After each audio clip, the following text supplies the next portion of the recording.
Today's episode is for all of you parents out there who are stressed out, flying by the seat of your pants, desiring more harmony and peacefulness in your life. My guest today is going to help you do that. She is Jenny Hoskins. She's the author of Brave Enough to Fly, her brand new book, out now, available on Amazon. She's also the creator of the Peaceful Parenting Method. And in this episode of the podcast, we talk about peaceful parenting. She shares some insights and ideas about how you can create more harmony within your home and have a better experience with your child, just as in general. And we also talk about her new book, Brave Enough to Fly, some of the messages you'll find in the book. I've read the book. It's really beautiful. The artwork is just fantastic. It's watercolor artwork. It's obviously took some time and thoughtfulness put into the pictures and the story. I really thought it was an awesome story with great messages of courage, faith, persistence, and even a little gem at the end. I don't want to give away the end of the book there, but there's a great message that every child needs to know, something that they will be able to carry with them for the rest of their lives. And I don't want to share that with you. We do talk about it in this episode of the podcast, but definitely pick up the book. It is well worth it. It's filled with so much goodness. Before we get into the episode, let me remind you that you can always find the podcast and listen to the podcast, Enhancing the Human Experience, on any of your favorite podcast players. And one of the best places to listen, in my opinion, is on YouTube. Now, that is because you can create playlists, and you're probably going to want to create a playlist for peaceful parenting. And you can put all of the good stuff that you start to find in this episode, but also from different places around YouTube. Start yourself a folder, start putting some of these tools into your bag of tricks as a parent so that you can refer to them back. So I like YouTube for that aspect because you can create those playlists and refer to them all the time. My YouTube channel is youtube.com/gmarkphillips. And this episode, as well as every episode of Enhancing the Human Experience, ultimately goes up on YouTube in addition to all the podcast players. So I think it's a really great place to listen, comment, share it, all the things that YouTube is awesome for. So without further ado, let's get into the interview and let's see what Jenny has to say about helping you create more harmony and peacefulness in your parenting. Jenny, thank you for joining me on the podcast today. I really appreciate it. Yeah, you're welcome. Thank you for having me, Mark. Absolutely. So, I introduced you briefly during the first segment of the podcast, but why don't you tell the listeners what you do in your own words a little bit? All right. So I actually do a few different things. So I have a full-time job working as a pediatric speech language pathologist, and I specialize in teaching social cognition and social emotional development, and along with teaching kids who have communication delays and communication disorders how to communicate more effectively. And then I also have an online business where I teach peaceful parenting. And I do that through blogs and Facebook Lives, and also some courses that I have. And I also teach kids mindfulness and kids yoga. And I'm also a children's book author. You are busy. You got a lot on your plate. Yeah, I like to keep my schedule full, and I like to have my energy going in a lot of different directions, especially when it's stuff that I'm passionate about. Doesn't that make all the difference? When you're passionate about it, you can just work all the time and it's not even work, right? Right. It feels energizing to me, and it gives back to me as much as I'm giving out to it. So, yeah. So let me just, if we could talk about that briefly for a moment, because I think, you carved out a little slice there. I just want you to touch on, was there a point in time when you transitioned to more doing your passion work here, or have you always been gradually moving in that direction? Because I think a lot of people struggle with this, like where to put their energy and where that vein to do their life's work in. Can you just chat briefly about that? Sure. So I think it's been an evolution, and I think it's probably that way for a lot of people. So I've always worked with kids. I've worked with kids for close to 18 years now, and I've worked in different capacities. I worked in a group home with special needs kids for a while, and then I did one-on-one behavior intervention for special needs kids. I taught English in Taiwan to kids. And then I got my master's degree, speech language pathology, and started working in a clinical setting. And then I really became passionate about how could I serve the kids that I was working with most effectively. And what it came down to is really treating the whole child and really looking at how do they learn best, what are their personality styles, are their needs being met, and how could I approach that from a holistic point of view. So then I started, I took a children's yoga specialization class. I started reading more about child development and, social emotional development. And so, like I said, I treat a lot of kids who have a variety of communication delays, but I've started to really focus and hone in more on the social emotional piece.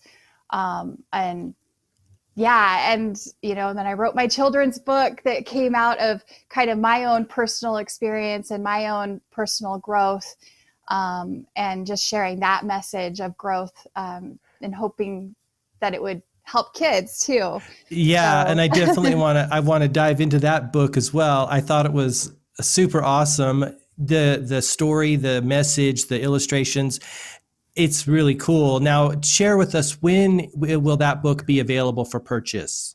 So hopefully I just published it yesterday on Kindle Direct Publishing. And so they have to review it. And then after they give the okay, it should be available within 72 hours. So hopefully by Monday. So it's coming soon. Yeah. Yeah. So it's called, the book is titled Brave Enough to Fly. And tell us about that book.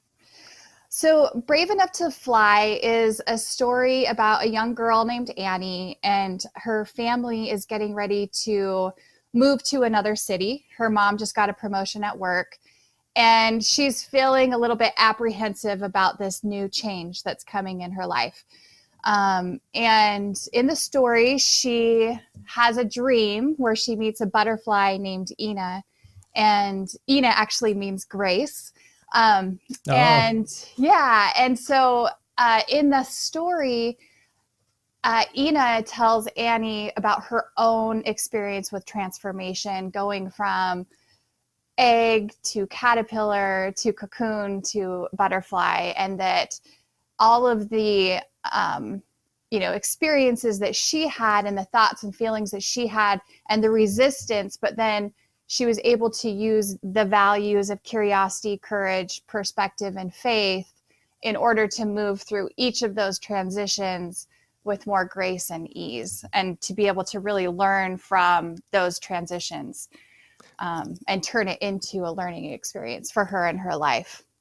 Yeah, and I love the metaphor you draw with the butterfly, and because that's like the transformation, and and especially I really love the fact that you focused on when she's emerging from the cocoon, the struggle is what she needs to do for herself growth, right? Yes, absolutely. And I put that in there intentionally. Yeah, exactly, for that that symbolism, that it is through that struggle, it is through that difficulty, that we get the resilience and we get the strength that we need to become what we're meant to be, and to be what we're meant to be. And so. Yeah. Do you find in your work that there's a general sense, do you find that children want life, or whatever they're going after, whether it's working with them in a speech pathology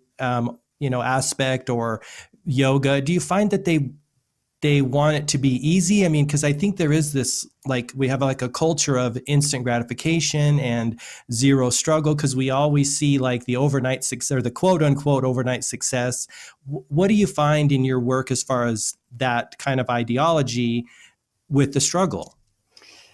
Well, I think it really depends on the kid, Mark. Every child is different. You definitely have those kiddos that when they first hit up against resistance, they want to quit. You know, the first moment of resistance, and sometimes you got to kind of figure out, like, you know, are they really just being lazy, I guess? Or, I mean, I don't think that's necessarily the case for any kid, but you've really got to figure out what is it that's causing that resistance in them. I think there's also a lot of kids, there's this idea that when something's hard, it means it's bad. You know, like there's this association, that kind of this black and white thinking that when something's hard, it's bad, or, you know, we don't want to do it because easy means good.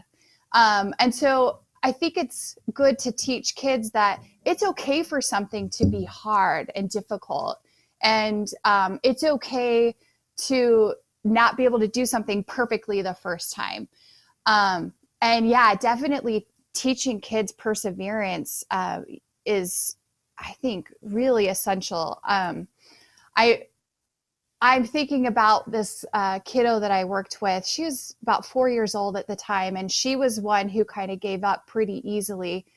And she was looking for a particular toy in this big bin of toys, and she kind of looked and she couldn't find it. And she was like, I can't find it. I need help, you know? And so I actually told her to think about, I was like, okay, tell me about who your heroes are. Who do you look up to? And she said her dad.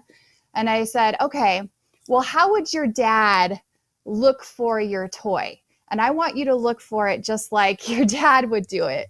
And oh my gosh, she was like a totally different kid. She just went to town looking through all the toys. I've never seen her so committed. And sure enough, she found it and she got it, and she was so proud of herself, and I was so proud of her. So did she kind of reflect back on that experience and have a moment of growth in that, about that tool that you gave her to kind of like embody her dad? You know, she never verbalized it, but I could see in her face and in her facial expressions and in her body language and just the way that she was carrying herself, I could see that something had clicked in her. Yeah. You know, and then I think just that feeling of accomplishment is so gratifying, you know, for anybody and for kids. And it's really cool to see when they have that experience or they have that aha moment, even in something as simple as that, you know. But that's where it starts, with those simple things. They are it builds. And I think you touched on something really important, because, you know, a lot of successful people say that they actually like reinvent themselves and redesign themselves to be in alignment with the goals that they want. And I think there's this pervasive thinking in our culture that is really kind of detrimental, that is something to the effect of like, well, the successful person is just born that way, or they're gifted, or they're this. No one sees the hard work. No one sees the you know, internal struggles that go on. And so I think that's really important. Absolutely. Yeah. Awesome. Yeah. So Brave Enough to Fly, and you're it's about, you know, the resilience, the courage, the perseverance. Like I said, the messages you've got in there are super awesome. I think parents are just gonna love it. Thank you. Yeah. And so your illustrator, you worked with an illustrator to create the images, you wrote the copy. Talk about the process that, like you said, for your own journey, and that was a book which it seems like it definitely came out of you. Talk about your experience writing that book and it being part of your story and your journey. Wow. Well, I think it's been a few years since it started. Writing a book takes a long time, and especially when you have illustrations, and these were watercolor illustrations. So, and then they're beautiful, by the way. Thank you. Yeah. Julie Pagan, she's a local artist here in Boise, and she did an amazing job. And it was just, I mean, she created something that I couldn't have even imagined for the book. It was just beyond what my expectations. So, Yeah. So honestly, it was a few years ago, and I was endeavoring to make some changes in my life on a personal level. And they were some changes that were going to have a positive impact on my life, but I found myself resisting them, right? Like that's the thing with transition is I think that no matter what the transition is, whatever the change is, there's still some resistance we come up against. And I was actually in a yoga class and I was, doing my vinyasa flows. And I was thinking about why am I being so resistant to making these changes? And then for some reason at that moment, my mind started to think about butterflies.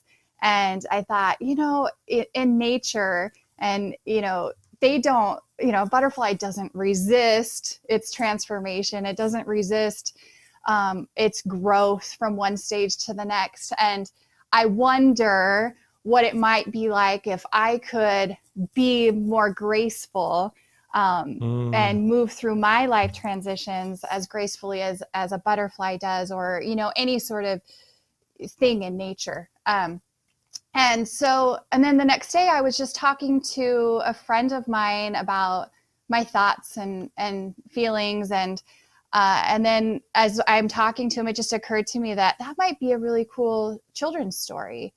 And so I started writing it, and it just unfolded fairly easily.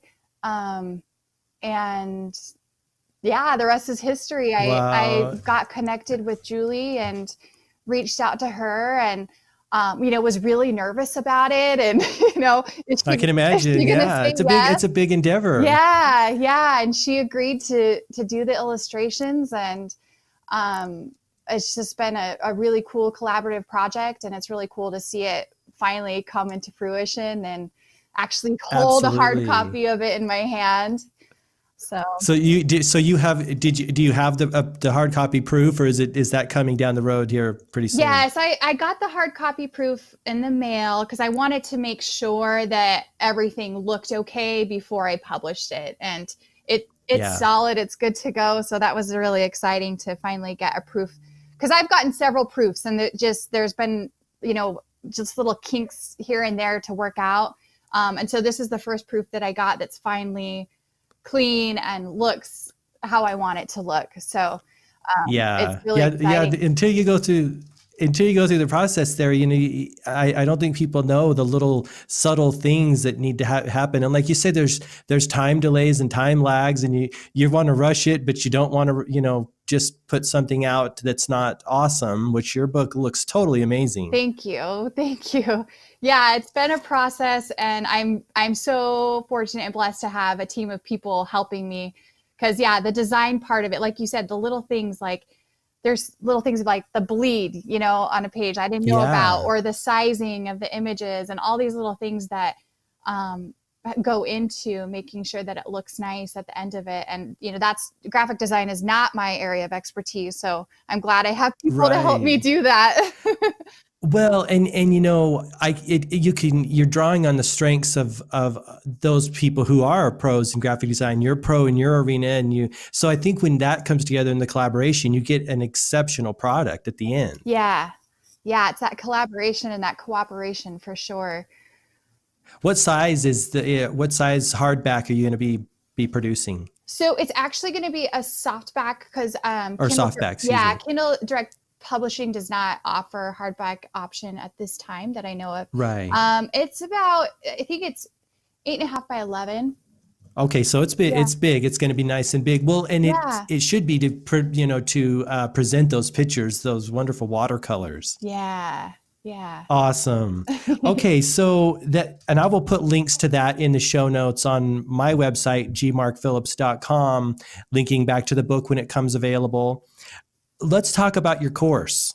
You're going to Sure. sounds like you're going to help some parents alleviate some headache. Yeah, I hope so. Yeah, so it's a 14-day training, and it takes place online within a private Facebook group. It's called the Peaceful Parenting Method, 14 Days to Harmony in Your Home. And a big component of it is learning how to first understand your child and why they might be acting the way they are. And I kind of talked about that earlier, that, some, like if a child is, being resistant or not following through with an activity, getting to the root of why they're doing that is really essential so that you can help them move through that struggle. And so a big component of that is of my training is helping parents to understand their child's behavior. And then also learning how to communicate with your child in a way that's more effective so that you can get them to listen, you can get them to cooperate. And then there's another component of the training that really focuses a lot on helping parents to manage stress in their own lives.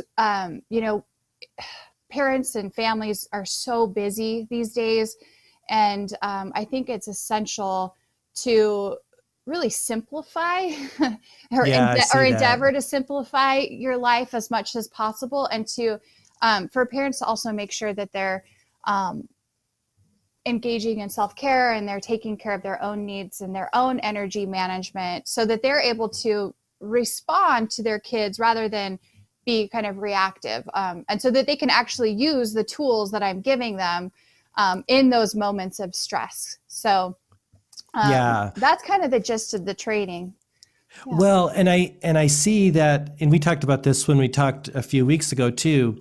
Um, and I see that parents are so busy, and it sounds like you're addressing something that's really important, is the fact that, hey, you're going to give them all these tools, but if they don't have the space to actually implement them, I think a lot of people get great information and great knowledge and great tools and wisdoms, but don't have that carved out space. And so it just goes to the wayside and then back to business as usual. So I think what you're doing there is really awesome.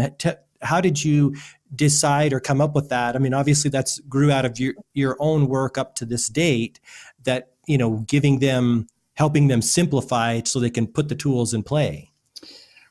Well, I think it's been kind of an evolution, and it's taken place over the last year of, me putting content out there on, my Facebook page, and really listening to parents, really observing them, getting feedback from them, and just really figuring out what it is that they're needing, and how I can use my experience and my expertise to fill that need.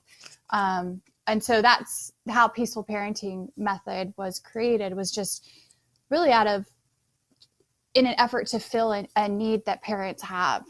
So Yeah, and I think you're right on the money, because I see out there in the world that it seems like parents are kind of like micro parenting as they go, instead of creating this like foundation of, like you said, peaceful parenting and harmony. They're kind of constantly hurting their child along in every little activity, like do this, don't do this, stop, go. It's like this constant insanity that appears of insanity from the outside looking in.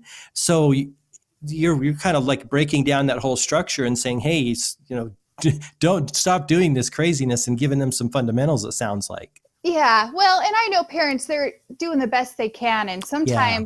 sometimes it is just like, let's just get through the day, right? Yeah. But I want to give them, tools and strategies to not just get through the day, even though that's going to be the reality sometimes. But I want to give them tools to really thrive as a family and to help their kids thrive. And so I think that comes from having strategies in place, having systems in place, having a plan, and being consistent. And I think that's important too, that both parents are on the same page and how they're going to respond to their child's behavior, and how they're going to discipline, and how they're the values that they're going to teach in their family. And it takes time, and it's not a perfect process, and that's part of the beauty of it too, is that as your parents are dealing with these challenging situations, it's an opportunity for them to grow as a person as well. And it's sort of like this perfectly imperfect situation and growth experience for the family. Yeah. What do you say to the parent who says, I'd love to take your course. I think it's super awesome, but I don't even have time to think straight. What do you tell them? Because I mean, I'm sure that happens, right? Yeah, well, I definitely kept that in mind when I was, outlining this course. The training videos are short and sweet. They're about 10 to 15 minutes. Um, and then the assignments that I give them are really hands-on, really practical. And I give, it's 14 days, but in between trainings, I give parents a couple days to implement the strategies. And they have access to this Facebook group, even after the 14 days. So if they miss a training video, they can always go back and rewatch it. And yeah, I definitely was keeping that in mind when I was creating this. I'm sure you so were. that Yeah. they can watch it in bite-sized pieces, apply what they learned, and then go on to the next training video. So is the Facebook group something that all of the students who go through your course will eventually be enrolled in for like as an ongoing thing? So at this point, kind of what I'm envisioning, and it might change, but that I will have, so like my next training starts in April, and I'll have the Peaceful Parenting Method April Facebook group. And then my plan is to do this monthly. So I'll have the April Facebook group, I'll have the May Facebook group, and so on and so forth. And then I might do like a Peaceful Parenting Method alumni group. So for everybody that's gone through the training, there's a place for them to go collectively, and so that they can continue to, interact and engage with one another and share stories and share, frustrations and share parenting wins and, really depend on one another and support one another as well. I think that's a great idea and a great resource because, in my own experience for whatever I'm trying to get better at or learn, simply just scrolling through a valuable Facebook group like this one and seeing what other people are doing. And I view it as like sharing these best practices for whatever you want to do. That's a huge value add on the back end of your course there, it sounds like. Yeah, I think so. And a big part of my vision is to create a community.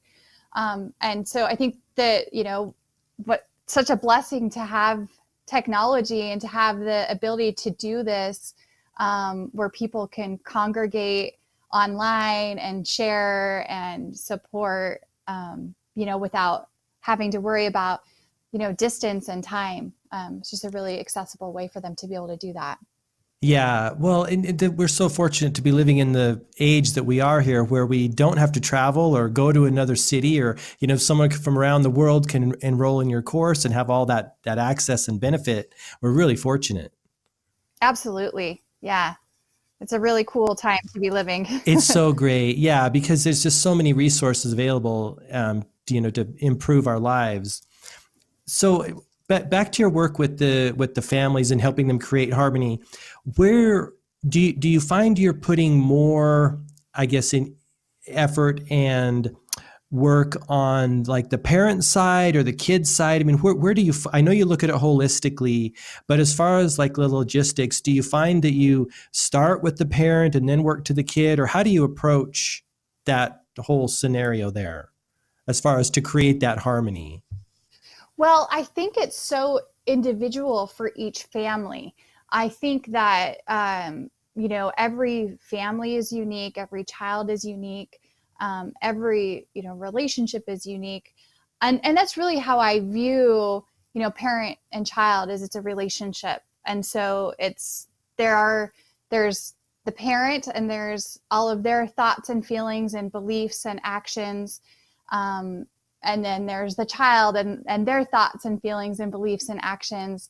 And then there's the relationship between the two, and the different personality types. And so it's, even parents who have like 3 kids, for example, a parenting strategy that works well with one kid may not necessarily work well with the other. Mm-hmm. And and also a parenting strategy that works well with one child for a time may not work well as they get older and they evolve. And so that's why I teach a lot of principles. I mean, I do teach I give parents tools and I give them, specific strategies that they can apply right away, with kind of the caveat that, okay, keep in mind, these might work for a while, but your child's going to grow and evolve, and you're going to have to kind of grow and evolve with them. And also your relationship with your child is going to grow and evolve as well. Does that answer your question? Oh, absolutely. Okay. Absolutely. And I think you've touched on something really interesting. It's this kind of the ultimate frustration and the ultimate fun of being a human being, right? Is the game board is always changing, isn't it? Yeah. Yeah, And, totally. and that is a perfect point, because I think as speaking from my own perspective, is we want to just okay, so no, what do I have to do to get the result, and I'll do it and do it and do it. But you're right, the child changes, we change, the environment changes, different influence and stimuli comes in. It really is a dynamic process, isn't it? Oh, absolutely. When you're talking about that, for some reason, I started thinking about like weightlifting, for example. And I just went to my first CrossFit class last night. Wow. And, if you're not constantly changing your workout, you're not going to continue to grow and change. Right. Yeah, So good it's like, point. you kind of have to adjust, and change. You can't just do the same thing over and over again and expect, different results. You've got to have lots of different tools, you know. Yeah, well, and that's so true. Yeah. That's a great analogy, right? I mean, yeah, they got to confuse those muscles to get them, or they get like stuck in the mode of whatever you've been doing, and then growth stops, doesn't it? Yeah. Yeah. Yeah. That's really interesting. Yeah, I think I just think we were looking for like the simple answer, but maybe the simple answer is that there's just this constant changing situation, and you have to be constantly adapting to that. Absolutely. And that's why I think that a big part of what I teach is creating awareness around, not only the parent creating awareness around their own thoughts and feelings and belief systems and how they, carry themselves and show up in the world, but also teaching kids how that awareness of their own thoughts and feelings, how those thoughts and feelings impact their actions, how it impacts how they show up in the world, how it impacts how they respond to outside circumstances, how it impacts their relationships, and really teaching them the tools of how they get to manage all of that so that they can live their best life, and so that they can show up in the way that they want to and have quality relationships and a quality life. And be able to respond in a way that's congruent and, beneficial for both them as an individual, and also, cooperatively for the people in their life as well. Yeah, absolutely. And you touched on this a little earlier as well, that obviously address those inner issues. Did you always do that in your work, in your current work and where you're transitioning, or is that kind of an evolution too, as far as looking at the emotional and like inner aspect of why a child may be behaving in this way or struggling? That's a great question. So in my earlier career, I did like traditional ABA, which is like applied behavioral analysis, which is really, based off of kind of like this punishment reward system, and being able to shape behavior based off of, punishment reward. And of course, in the work that I did, I mean, we didn't do punishment, but we did a lot of Sure. like positive reinforcement. And it was effective and it worked. And I still think that there's a time and a place for it. I mean, I'm not completely against it, but I think that for me, and I always kind of knew in the back of my mind, I didn't know it at the time, but there was just always something where I was like, something just doesn't feel authentic about this. There's something missing. And so, as I went to grad school, learned about, social thinking, social cognition, social emotional development, and how essential that is. And I remember kind of thinking like, there's something to this. This is important, but I didn't dive right in to it at that point.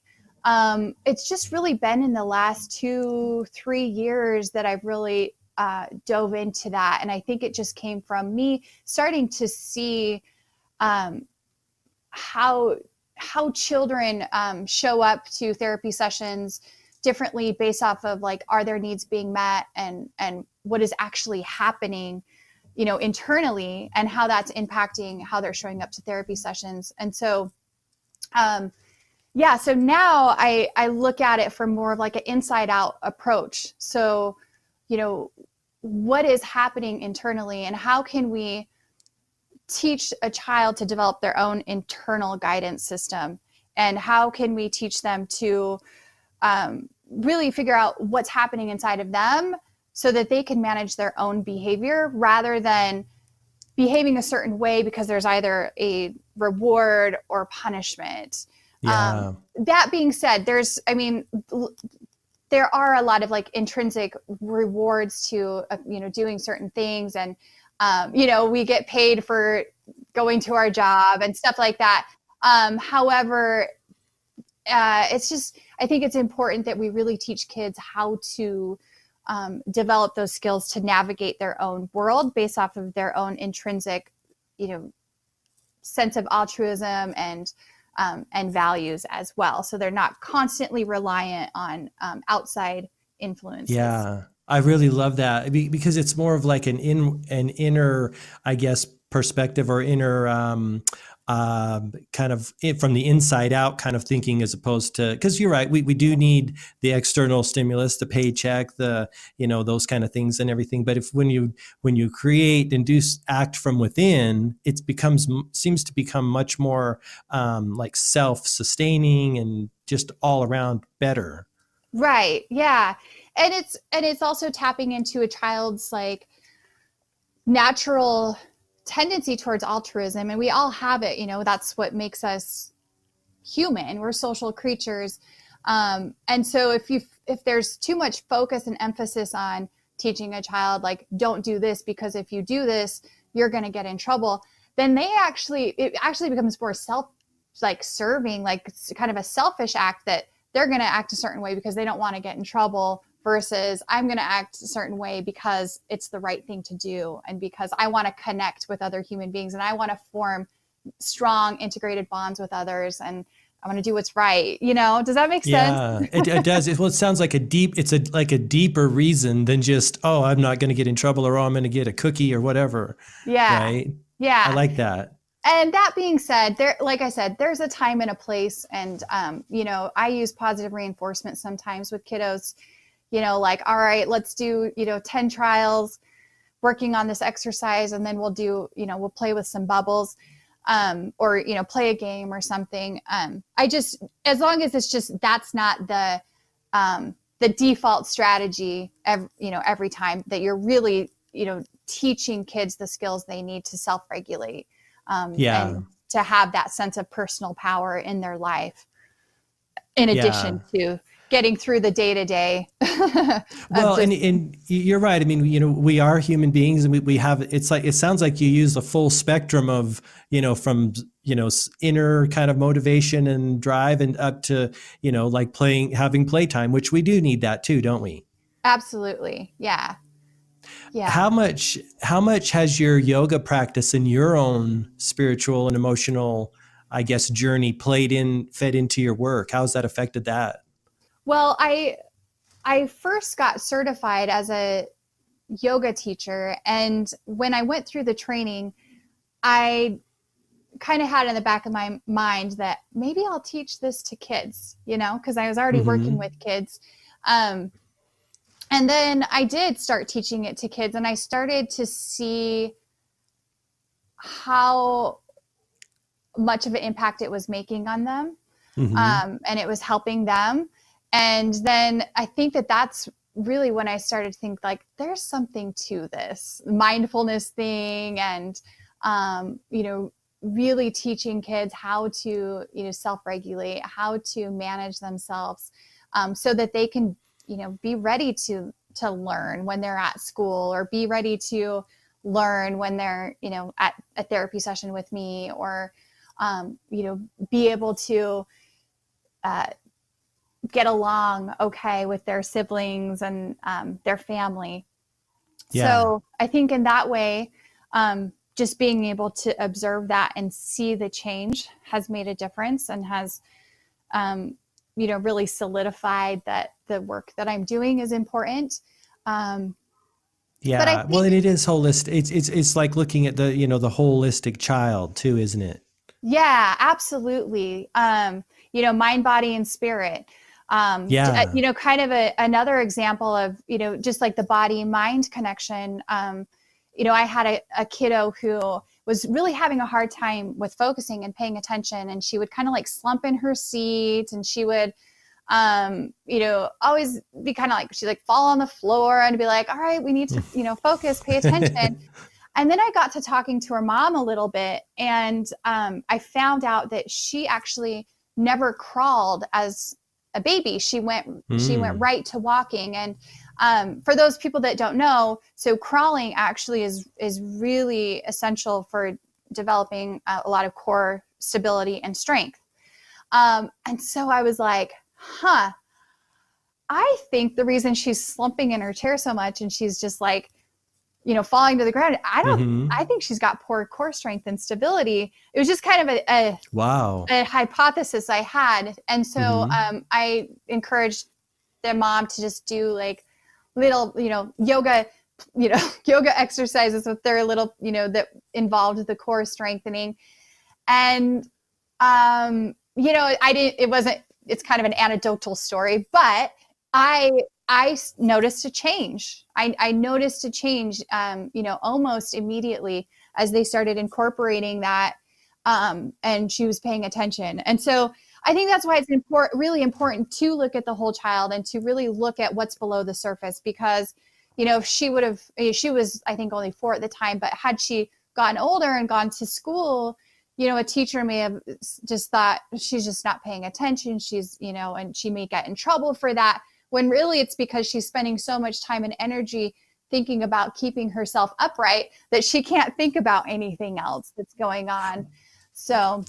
Well, and I think that's really awesome that you shared that story, because, given your background, on the kind of the clinical psychological side, and also then the yoga side, and just being obviously a very aware person yourself and looking at the whole person or the whole being, you're like, well, maybe this, because sometimes I think we get narrow focus and we find what we're looking for, or we look for what we want to find, whatever, and we may miss out on that. That's something that another person may miss out on, and just continue to try to fix the problem with the only tool they've got, instead of going, okay, let's take a look here. Yeah, that's really interesting. Step back and see what could be another possible. Yeah, because like you said, we are whole, we're mind, body, and spirit. And if any of those things, or if there's some foundational piece missing, the whole system is not as good as it could be. Absolutely. Yeah. Awesome. So tell people how they can get in touch, how they can find your book, share the peaceful parenting side. Give us how we can get in touch with you. So the Brave Enough to Fly will be available on Amazon. Peaceful Parenting Method, I will share a link with you. Yes, I'll put that in the show notes for sure. Yeah. And I'll also link to your book. Yeah. And then I have a website. It's under construction right now. So okay. We don't have to share it. I can share it when it comes up. How's that? Sure. That sounds good. Yeah. Okay. Sounds great. And then I'm on Facebook and Instagram. Or go ahead. Are you on Instagram and you say you have Facebook too, right? Yes. Yeah. And I'm very active on Facebook and fairly active on Instagram. Share what are your Instagram, and I'll also link to this, but just for people who are listening, share what are your Instagram and Facebook, I guess URLs. Do you have that? So my Instagram is just Jenny_Hoskins. Okay. And then my Facebook is Jenny Hoskins, although there are a lot of Jenny Hoskins. So. Are there? we'll narrow it down in the show notes and making sure we capture the right one. Okay. Okay, so what's next? Obviously, you shared a lot of what you got going on, and you are very busy right at the moment. do you have any like projects in the work that you would care to, I guess, give us a little bit of a teaser of, or are you, obviously you're so busy right now, but do you have anything on the far horizon you're working on that you want to share with us? Oh gosh. I do have some ideas for some new children's books. I'm sure you do. Yeah. Although I'm right now I'm really endeavoring to stay focused on launching Brave Enough to Fly, and then also launching this training. I love, like I said, I love to have my energy going out in different directions and having a lot of plates spinning. And right now I'm like, all right, I'm going to just focus my energy on these two things. And then once I get these rolling out and, kind of get some systems in place, and get some success there, then I'll probably start working on those other children's books. So yeah, well, yeah, this obviously sounds like a really busy time for you with the launch of your course and your book. So I know that you've got to kind of keep the focus on the present moment, right? Keep it in the now instead of looking forward. But given what I've seen you, producing now, I am very excited to see what that comes down the line. Because like I say, the book seems awesome. The book is awesome, I should say. The course appears to be phenomenal for parents, and I think it's really going to be beneficial to them. Thank you. Thank you. Absolutely. Well, Jenny, thank you so much for joining me today. I really do appreciate it. Yeah, thanks for having me, Mark. It's been great. Thank you. Well, what'd you think? Did you get some value out of this episode? If you did, let me know. Let me know what your experience was. The best place to do that, as I mentioned, is always on YouTube. Leave a comment, share it with someone who you think might also benefit from hearing it. And while you're there, be sure to subscribe to the channel. That is youtube.com/gmarkphillips. You can also find complete show notes and links to all the resources that Jenny mentioned in this episode on my website, gmarkphillips.com. I want to give a big shout out and a big thank you to Jenny for sharing her wisdom and insight with us, spending time with us on the podcast, and helping you parents out there create more peace and harmony in your life. That's the episode. I really want to thank you for listening. I do really appreciate it. Until next time, all the best, health, wealth, and success. Bye-bye.